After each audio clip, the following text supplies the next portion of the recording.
Hayyee shamarra kafuunee jirra jirtuun sin jira karaarran jira dhufa manaaf godha. Kaleessas barbaade dhabee har'as barbaade akka carraa argadde gaddas nan barbaade karaarratti bilbilli ishee hojjechuu dide. Kanaaf hundumti keessanuu laakshare godha obboleettii teenyaaf immoo rabbi haa kennu qarshii 1,000 natti kennitee jirti. Amma qarshii sanitti kennuuf karaarra gara gabaa jira.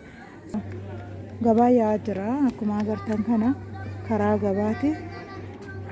Iddoo isheen itti afattee gurgurtummoo kadhattummoo kanaasi. Hodha lakkaawwadha.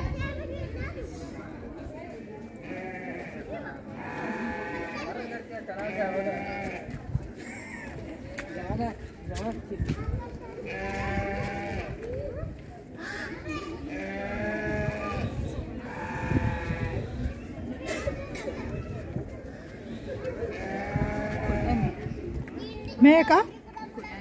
Qarshii 1,000 miti?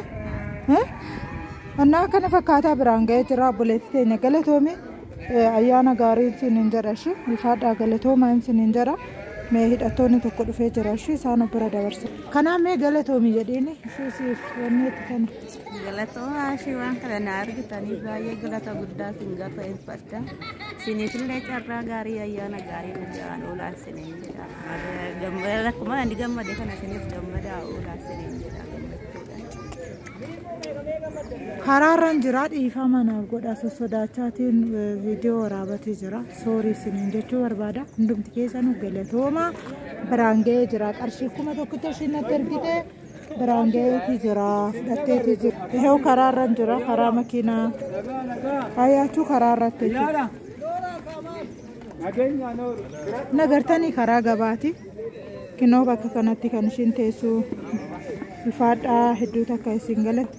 Naaf galatoomi bareedduu kootis ishee baay'ee tokko si galateeffadha.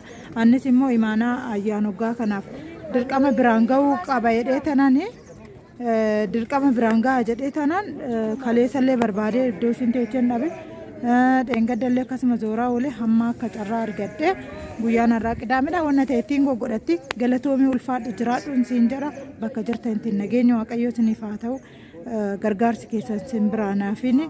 Bakka xiqqoo baastan kuma isinii haa godhu rabbiin galatoomaa ulfaadhaa okee